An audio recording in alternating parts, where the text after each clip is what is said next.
Basically دیکھیں، میں کوئی اسپیشلسٹ تو ہوں نہیں، لیکن میں نے جو اب تک ریڈ کیا ہے تو تمام ملکوں کو ریڈ کیا ہے جہاں پہ یہ اس کی افزائش ہوئی، جہاں سے یہ چلا. اور آپ لوگ چیز کے اندر جو ہے وہ بینیفیشریز تلاش کریں. جس دن پاکستان کے میڈیا نے تلاش کر لیا کہ اس کے بینیفیشری کون ہے تو آپ کو بھی سمجھ میں آ جائے گا یہ کیا ہے. بہت ساختہ ہے، میں اب کوئی دو رائے نہیں ہے.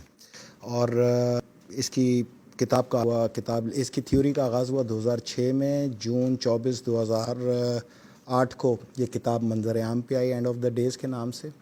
اس کے اندر اس کی پوری ڈیٹیل موجود ہے. جو کووڈ-19 آپ نے لفظ لیا وہی اس کا کوڈ ورڈ تھا. اس کے اوپر پھر ہالی ووڈ کے اندر 2010 کے اندر ایک موویز دو بنائی گئیں جو 2011 میں ریلیز ہوئیں. ایکچول یہی شہر تھے، یہی ملک تھا، اسی طرح اکانومیکل اٹیک تھے. تو یہ اسکرپٹ تھا جس کو ہو بہو اس عالمی چیمپئن امریکہ نے اس دنیا کے اوپر امبوز کر دیا. آج سے 4 مہینے آپ سے ایک پروگرام کیا تھا میں نے. بالکل کیا.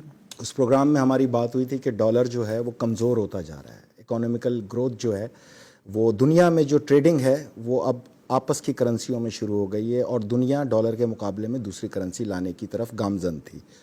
تو یہ اس دور کے اندر اس کو اسکیچ کیا تھا، اور جس کو اب امبوز کیا انہوں نے. در حقیقت اپنی گرتی ہوئی ساکھ کو، ڈالر کی گرتی ہوئی حاکمیت کو دوبارہ سے مالنے کے لیے اور کم و بیش تمام دنیا کی معیشت کو زیرو کرنے کے لیے اس کو رائج کیا گیا. اس کا جو چناؤ کیا گیا بالکل اس کے اسکرپٹ کے تحت ہی چائنا سے کیا گیا، اور چائنا کی معیشت کو دھکیلنے کے لیے اس کا بیسک نشانہ 3 ملک بنائے گئے. ایک چائنا بنایا گیا، ایک ایران بنایا گیا، ایک اٹلی بنایا گیا. چائنا ایران سمجھ میں آتے ہیں. اٹلی جو ہے وہ چائنا کا سب سے بڑا سفیر ہے یورپ میں، اور اٹلی جو ہے وہ چائنا ہی کا دوسرا فیس قرار دیا جاتا ہے یورپ میں. اٹلی کو بنایا گیا، اور ان تینوں ممالک کے اندر جو عمر رسیدہ افراد کی جو ریشیو ہے وہ دیگر ممالک سے بہت زیادہ ہے. نہیں، اگر چائنا کو بنایا گیا تو چائنا تو کم و بیش جو ہے وہ اس تمام تر حالات سے باہر نکل گیا ہے، لیکن آج تو یہ یورپ میں اور امریکہ میں جو ہے وہ بہت تیزی سے اسپریڈ آؤٹ ہو رہا ہے، اور نقصانات بھی جو ہے وہ کہیں زیادہ ہیں. یہ کوئی سب نہیں، امریکہ جیسی ریاست جو ہے آپ کے جاننے والے سے آپ نے کسی سے پوچھا امریکہ میں کہ اس کا کوئی جاننے والا یا کوئی اس کا عزیز یا اس کا کوئی دوست کہیں پر بیمار ہے یا کہیں قرنطینہ کے اندر موجود ہے یا کسی کی ڈیتھ ہوئی ہے؟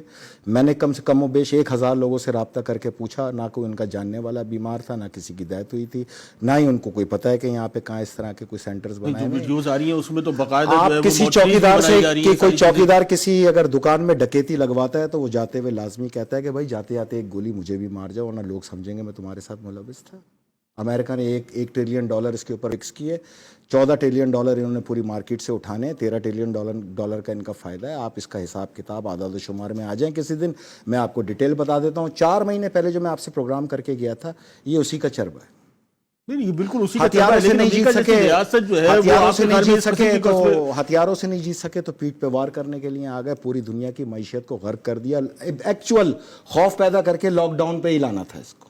دنیا کی معیشت کو زیرو کرنا تھا، اپنی معیشت کو سنبھالا دینے کے لیے، ڈالر کی حاکمیت کو اگلے 100 سال تک قائم کرنے. اور یہ جو تھیوری چل رہی ہے کہ WHO کے تحت جو ہے نیو ورلڈ آرڈر کو جو ہے وہ امپوز کر کے یہ ٹرائل بیسس پہ دے دیا گیا. اینڈ آف دا ڈیز کتاب ہے یہ. 24 جون 2008 کو یہ شائع ہوئی ہے، اور لنڈسے ہیریسن نے یہ کتاب لکھی ہے. اس کتاب کا یہ خلاصہ ہے جو آپ کے کام کا ہے. اس کو ایک نظر پڑھ لیں، بالکل آپ کو کووڈ-19 سمجھ میں آ جائے گا.